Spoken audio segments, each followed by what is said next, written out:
தென் மாவட்டத்தில் வெள்ளத்தால் துண்டிக்கப்பட்ட சாலைகளை தமிழக அரசு முழுமையாக சீரமைத்த நிலையில் ஸ்ரீவைகுண்டத்தில் 8 கிலோமீட்டர் ரயில் தண்டவாளத்தை மத்திய அரசு இதுவரை சரி செய்யவில்லை என்று சட்டப்பேரவைத் தலைவர் அப்பாவு கூறியுள்ளார். அவங்களுக்கு ட்ரெயின் ஸ்ரீவைகுண்டத்தில் தான் இல்லை.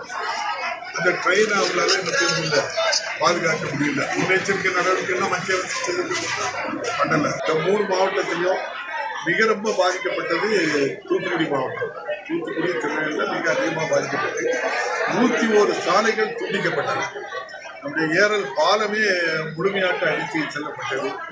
ஆனால் உடனடியாக இந்த மாநில நெடுஞ்சாலைத்துறை அமைச்சர் வேலு அவர்கள் இங்கே தங்கி இருந்து 98 பாதைகளில் போக்குவரத்தை சரிப்படுத்தினார். நான் உங்கள் மூலமாக தான் அந்த அம்மாவை கேட்குறேன், இந்த பகுதியை பற்றி தெரியுமோ தெரியலையே தெரியல. ஸ்ரீவைகுண்டத்திலிருந்து 8 கிலோமீட்டர் தூரத்துக்கு தான் தண்டவாளம் பாதிக்கப்பட்டது. 8 கிலோமீட்டர் மிகப்பெரிய ரயில்வே 20 லட்சம் பேர் வேலை பார்க்கக்கூடிய அந்த நிர்வாகத்திலிருந்து இந்த 8 கிலோமீட்டர் தூரம் சாலை எவ்வளவு நாள் ஆச்சு பாருங்க. 1 வாரம் ஆயிருக்கு. டிசம்பர் 31 வரை போக்குவரத்து இல்லைன்னு சொல்றாங்க.